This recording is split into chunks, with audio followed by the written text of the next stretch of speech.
Bueno, en esta oportunidad estamos con el investigador Carlos Obando y le agradecemos de antemano el tiempo que nos brinda para esta entrevista y comenzando con el desarrollo, pues queremos hacerle estas preguntas con base a las referencias que nos han dado dentro de la materia. Profesor Obando, ¿cómo y por qué llegó usted a ser investigador? Bueno, yo empecé a plantearme todo este tema de la investigación posteriormente a mi formación académica. Yo estudié periodismo y comunicación audiovisual y una vez terminé el pregrado también me interesó seguir estudiando y formándome en estos ámbitos, sobre todo el tema de la imagen y de la comunicación audiovisual.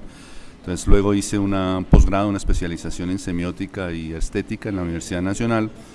Y después de trabajar un tiempo en Colombia con periodismo, con comunicación audiovisual, como reportero de televisión y como productor y realizador de documentales, después de un tiempo, quiero decir, de algunos años, me fui del país y viví fuera del país durante 17 años, donde pude básicamente formarme como investigador. Yo creo que mi formación como investigador ha sido fuera de Colombia, porque allí me permitió pues entrar en contacto con investigadores y con los temas que a mí me han apasionado, que son fundamentalmente los de la comunicación audiovisual, todo lo que tiene que ver con la imagen, el desarrollo de la imagen, la historiografía incluso de la imagen, y posteriormente, o en los últimos años, con todo el tema de la comunicación audiovisual transmedia y todo lo que son las nuevas pantallas. El contacto con investigadores, sobre todo en España, investigadores de Iberoamérica, el contacto con otras universidades me hizo sentir, digamos, las ganas y el deseo de dedicarme a este tema de la investigación. Desde su experiencia y según toda esa gran trayectoria que ha tenido, ¿qué habilidades y qué competencias creen que se puede desarrollar un profesional para ser investigador? Bueno, para ser investigador creo que es fundamental y es clave pues la lectura. Creo que hay que leer muchísimo, hay que meterse mucho en todas las, hacer muchos rastreos bibliográficos, conocer el estado de la cuestión de todo lo que vas a investigar, tener contacto con las personas, investigadores que están trabajando los temas que a ti te interesan, y por supuesto, aparte, después de leer, pues creo que el ejercicio de la investigación es un ejercicio colectivo también. Te encuentras con otra gente, con otras disciplinas, con otros saberes en los que tienes que poner de común acuerdo pues todo lo que tú investigas y lo que investigan otros. Pero luego también hay un proceso que es profundamente solitario, que es el proceso del escritor. Es decir, cuando tú has hecho todo un proceso de investigación y has trabajado un proyecto y te has encontrado en ese proyecto con otras personas, viene el proceso de escritura, y en ese proceso de escritura sí que estás profundamente solo, ¿no? Ahí tienes que sentarte a trabajar y a sistematizar, digamos, toda la información que has obtenido, todo el trabajo bibliográfico, pero también todo el trabajo de campo. Entonces creo que hay tres ámbitos para ser investigador. Yo creo la lectura fundamentalmente, el contacto con investigadores y con el trabajo de campo y con los espacios o entornos o realidades donde tú estás investigando, y tercero, el ejercicio de la escritura, donde tienes que dominar también el lenguaje, la gramática, las formas de escritura. Es decir, todas esas tres cosas se combinan para ser un investigador. Bueno, acá también vemos que ya por lo que hemos desarrollado la entrevista, los temas de investigación del profesor van por el área de la comunicación, de la parte audiovisual, la semiótica, que estas son las áreas en las que se ha investigado. ¿Cómo ha sido esa experiencia a fondo? ¿Qué le ha dejado a usted? Bueno, yo empecé investigando fundamentalmente sobre el tema de la imagen, el desarrollo de la imagen, la aparición sobre todo de las formas mediáticas de la imagen, es decir, a partir del origen de la imagen, de la imagen pictórica, y posteriormente la aparición de la imagen mediática con la cámara fotográfica, luego la imagen del cine, la imagen de la televisión y últimamente la imagen pixelada o la imagen de la red. Digamos que toda esa trayectoria y toda esa línea de tiempo de la imagen a mí me ha interesado y sobre eso he investigado muchísimo.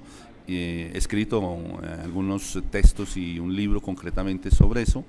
Y en los últimos años, y luego sobre la comunicación audiovisual, lo que fundamentalmente lo que es la comunicación audiovisual de no ficción, es decir, el periodismo y el documental. En eso también he trabajado, porque he trabajado como documentalista y como realizador, pero también investigando, digamos, todo este tipo de contenidos. En los últimos años, con todo lo que es la llegada de Internet, fundamentalmente ahí me metí en eso, porque me parecía que Internet estaba modificando y cambiando, digamos, lo que conocíamos y lo que teníamos hasta ese momento, lo que entendíamos por comunicación audiovisual, hay que reaprenderlo porque Internet lo ha modificado, con la aparición de las redes sociales, con la llegada de YouTube, por ejemplo, y con la llegada de las nuevas plataformas y los nuevos dispositivos.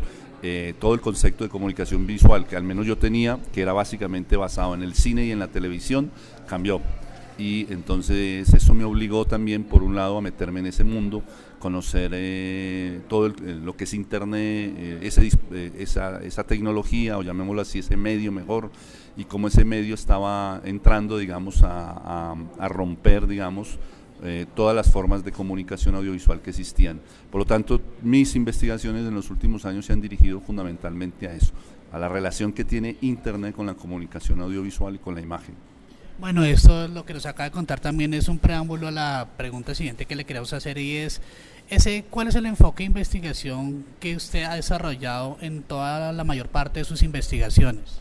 Yo he trabajado mucho con el paradigma interpretativo, fundamentalmente basado en algunos autores que son, digamos, los gurús de todas estas formas de investigación. Estoy pensando en Paul Ricoeur, por ejemplo, o en Gadamer, que son, digamos, los filósofos que plantearon unas formas de investigación desde la mirada cualitativa. He trabajado también la investigación etnográfica, que me parece fundamental y clave. Mi tesis doctoral es una investigación etnográfica en un espacio y en un territorio concreto donde yo observo y analizo y utilizo unas herramientas para obtener unos datos de cómo se usan las tecnologías en ese espacio, ¿no? Por lo tanto, es un tipo de investigación que me interesa mucho. He hecho algún tipo de investigación también cuantitativa, estadística, pero no es la que me apasione.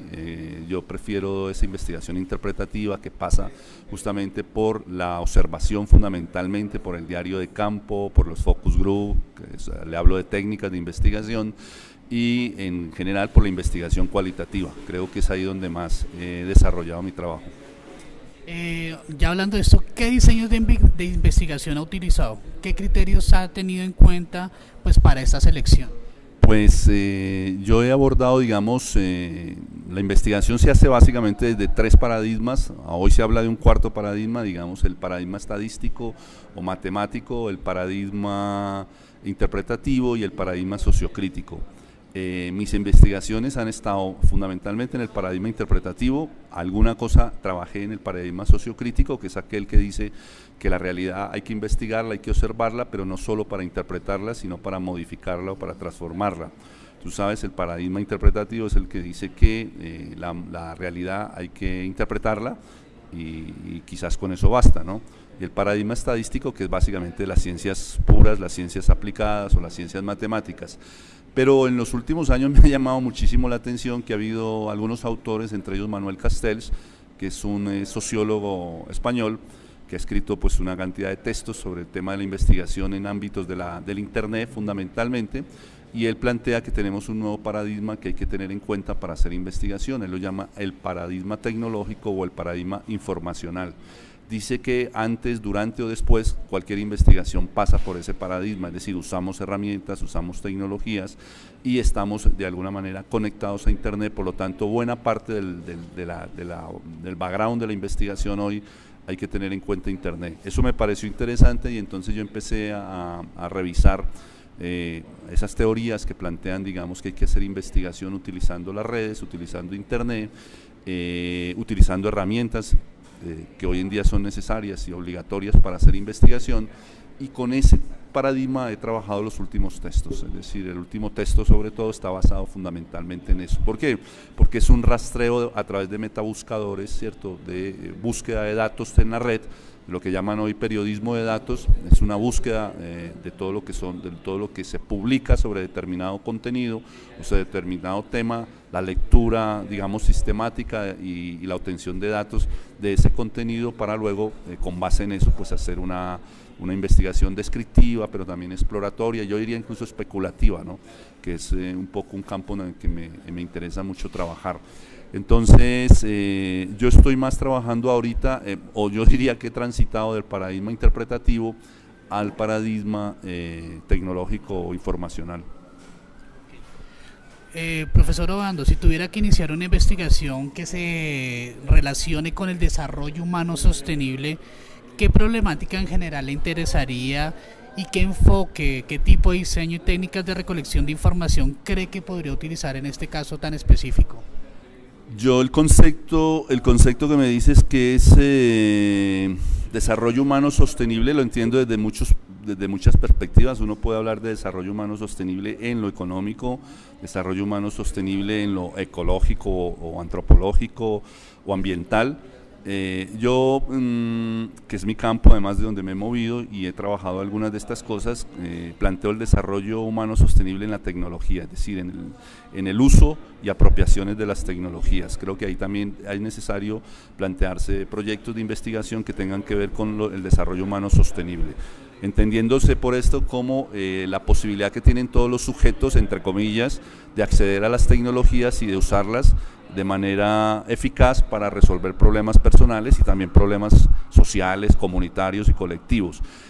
Un verdadero desarrollo sostenible tecnológico pasaría fundamentalmente porque todo ser humano, todo ciudadano, por el solo hecho de nacer, tenga acceso a las tecnologías. Eso no pasa evidentemente en el mundo, no pasa en este país y no pasa en esta ciudad, porque el acceso a la tecnología está fundamentalmente determinado por la capacidad adquisitiva o económica que tengan los ciudadanos de comprar un dispositivo, de pagar un internet, de tener datos, en fin.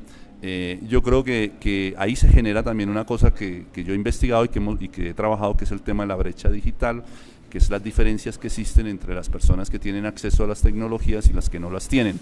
Entonces a mí me interesaría mucho poder desarrollar un proyecto de investigación en ese sentido, es decir, un desarrollo humano sostenible, tecnológico, llamémoslo así, en el cual los usuarios, independiente, repito, de su condición social y de su condición económica y de su etnia o de su religión o de su origen, tengan acceso a las tecnologías y puedan utilizar esas tecnologías para modificar y transformar su vida personal y colectiva, ¿no? Ese sería como un campo que me interesaría mucho. Algo de eso hice en un texto que yo trabajé, un texto que está publicado que se llama De las tecnologías de la información y la comunicación al desarrollo cultural comunitario, en el que planteo esa opción. O planteo esa propuesta o esa hipótesis de que sería posible encontrarnos en un mundo ciberconectado, pero donde todos tengamos las mismas posibilidades y opciones. Evidentemente, repito, eso no se da y eso no ocurre en este momento, pero está ahí planteado, donde trabajo también todo el tema de las diferentes fases para alcanzar una alfabetización digital que le permita a los seres humanos transformar y modificar sus entornos y sus espacios a partir del uso de esas tecnologías. ¿Qué tipo de herramientas utilizaría? Yo creo que seguiría siendo para mí un enfoque interpretativo, porque habría que interpretar esa realidad, habría que hacer un trabajo hermenéutico para reconocer qué es lo que pasa en determinados ámbitos y contextos, un trabajo etnográfico, porque creo que las cosas no se pueden extrapolar automáticamente. Uno puede hacer investigaciones en Bogotá, pero luego si las haces en Barcelona, en Buenos Aires, pues no se puede extrapolar automáticamente porque los contextos cambian, las poblaciones, en fin, las condiciones sociales y económicas de cada región, pero sí podría uno crear o diseñar modelos que permita a uno trabajar o implementar en todos estos sitios. Entonces creo que un trabajo etnográfico sería muy interesante. Y a mí particularmente me parece que hay herramientas que siguen siendo muy válidas, que son herramientas que se inventó la sociología, digamos, hace más de 100 años y que siguen funcionando, como es la observación participante, por ejemplo, el diario de campo, recolección de datos a través de estas dos técnicas, recolección de datos. Tengo mis dudas respecto a los focus group, los utilizo, pero soy bastante receloso frente a la eficacia de los focus group. A mí me gusta mucho fundamentalmente estas dos técnicas que te he dicho, la observación participante, el diario de campo y quizás las entrevistas en profundidad, que creo que son técnicas muy recomendables para desarrollar trabajos de este tipo. Ya para terminar, profe, ¿usted conoce experiencias relacionadas con el desarrollo humano sostenible, pues no en la localidad, en el país? ¿Podría darnos una pequeña descripción de lo que conoce? Pero en este campo que te estoy hablando tecnológico, sí. En otros campos no los conozco. En este campo tecnológico sí, hay experiencias en Barcelona, donde yo estuve viviendo muchos años. Ahí se trabajan algunos proyectos y se han desarrollado algunas cosas con alfabetización digital, por ejemplo, alfabetización mediática, proyectos que se han desarrollado en la Universidad Autónoma de Barcelona. Hay un proyecto muy interesante en la Universidad Pompeu Fabra también, o sea que en Madrid también en la Universidad Complutense, y algún proyecto conozco yo que también se ha desarrollado en la Universidad de Sao Paulo en Brasil con un par de profesores que conozco, que es Vicente Goicoechea y Denis Reno. Ellos trabajan en el ámbito de la comunicación audiovisual y del periodismo fundamentalmente, y vienen desarrollando pues toda esta idea, o por lo menos todas estas teorías alrededor de cómo estas herramientas convierten a los ciudadanos, empoderan a los ciudadanos y los convierten en productores de contenidos y no solo en consumidores. Eso también permite pues un desarrollo sostenible tecnológico mirado desde la perspectiva de que por fin, digámoslo así, Internet ha posibilitado que los usuarios tengan tengan la posibilidad de expresarse, ¿no? Que tengan las posibilidades de opinar a través de las diferentes redes y herramientas tecnológicas que existen en la red. Dicho de alguna manera, es una pérdida de la hegemonía mediática que han tenido los medios de comunicación o las instituciones o las corporaciones, que eran los únicos que podían producir contenidos y los usuarios solamente consumirlos. Hoy esa relación ha cambiado, esa relación es mucho más bidireccional o más simétrica, y me parece que eso es interesante, y conozco experiencias que están trabajando en ese sentido. Yo mismo estoy muy interesado ahorita, y en mi último libro, que se llama Perversiones Digitales, trabajo un capítulo sobre la cultura hacker, sobre el ciberactivismo, y en esas dos áreas, que es en las que me estoy enfocando en los últimos años, ahí he encontrado herramientas para entender, digamos, esto que estoy diciendo. Es decir, la cultura hacker es quizás una contrainformación, una manera de abordar, digamos, los procesos de construcción de contenidos y sobre todo el diseño de herramientas que eran propiedad de algunos pocos y que hoy pueden ser propiedad de muchos en general, para construir de alguna manera una democracia mucho más abierta, más reticular y más participativa. Eso está por verse si eso modifica o transforma las sociedades o no, pero en todo caso las herramientas las tenemos, ¿no? Otra cosa es el pensamiento, porque también pasa que las herramientas no modifican las ideas se modifican a través del pensamiento y a través de otras cosas, ¿no? Pero creo que hay un comienzo y un inicio de camino que a mí me parece apasionante, ¿no? Y es un tema en el que yo estoy dedicándome los últimos años, que es el tema de los prosumidores, de los consumidores que producen contenidos y que los ponen en la red y los comparten incluso de forma colaborativa, incluso de forma desinteresada, sin ningún tipo de retribución económica, que es un poco el espíritu de la cultura hacker, ¿no? Bueno, profesor Luis Carlos Obando, le agradezco su tiempo que nos ha dado para el desarrollo de esta entrevista, y pues también ya para terminar hacemos una invitación a todos los que la quieran escuchar esta entrevista a través de la página de la UNAD, pues para que también conozcan su libro, que como nos decía, Perversiones Digitales, es un mundo nuevo que está desarrollando y que está ahora presente en este momento. Sí, Perversiones Digitales es el último texto que lo presentamos esta semana. Es un texto donde yo abordo 3 conceptos fundamentales, que son el ciberactivismo, la cultura hacker y la producción transmedia. Y yo conecto estos 3 conceptos a partir de la aparición de la irrupción de Internet y sobre todo de la web 2.0.